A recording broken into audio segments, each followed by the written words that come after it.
Le Seigneur soit avec vous et avec votre esprit. Évangile de Jésus-Christ selon saint Matthieu. Gloire à toi, Seigneur. En ce temps-là, Jésus s'adressa aux foules et à ses disciples, et il déclara: les scribes et les pharisiens enseignent dans la chair de Moïse. Donc, tout ce qu'ils peuvent vous dire, faites-le et observez-le. Mais n'agissez pas d'après leurs actes, car ils disent et ne font pas. Ils attachent des pesants fardeaux difficiles à porter et ils en chargent les épaules des gens.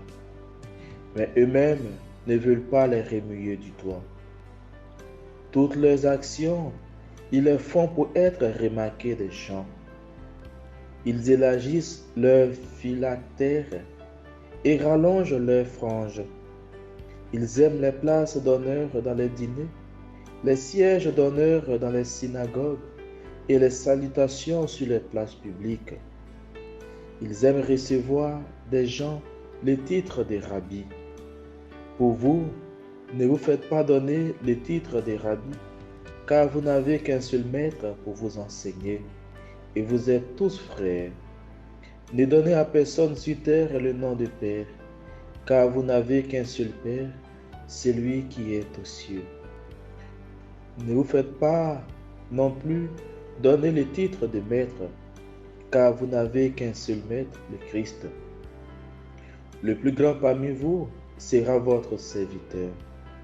Qui s'élèvera sera abaissé, qui s'abaissera sera élevé. Acclamons la parole de Dieu. Louange à toi, Seigneur Jésus. Hier, le Christ nous invitait à être miséricordieux comme notre Père est miséricordieux. Dans la miséricorde, c'est Dieu lui-même qui se penche sur nos misères. Comme lui, nous sommes invités durant ce temps de carême à nous pencher sur les misères de nos frères et sœurs. Aujourd'hui, le Christ nous invite à adopter une attitude qui est un peu proche de la miséricorde et qui est aussi très importante dans la vie de tout chrétien. Il s'agit de l'humilité et l'esprit du service. En effet, dans l'évangile de ce jour, le Christ fustige le comportement des scribes et des pharisiens. Ces derniers ont vendu la gloire de Dieu pour la gloire humaine. Ils agissent pour être vus et appréciés des hommes. L'orgueil, la recherche vaniteuse de la gloire leur font perdre l'humilité et l'esprit de service qui devait les animer. Jésus avertit à plusieurs reprises ses disciples en les invitant à ne pas agir comme ces derniers. Jésus, en avertissant ainsi ses disciples, s'adresse également à nous.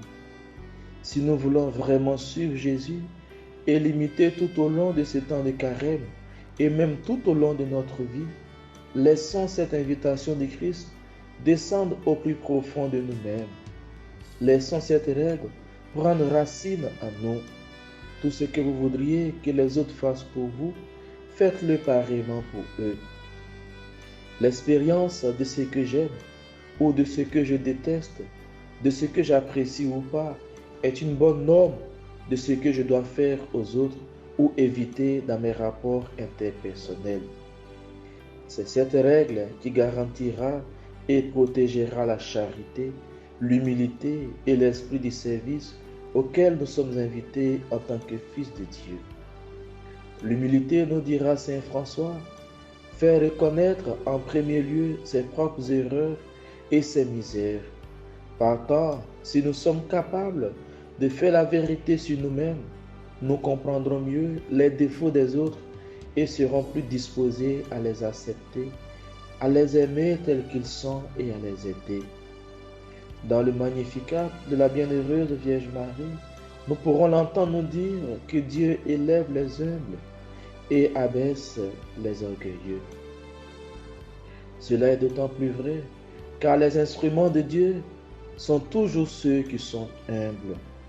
Puissions-nous vivre jour après jour cet esprit d'humilité, de simplicité et de service à laquelle nous invite le Christ. Puisse la bienheureuse Vierge Marie, celle qui a vécu ses vertus à la perfection, nous y aider. Très bonne journée à vous et bonne montée vers Pâques.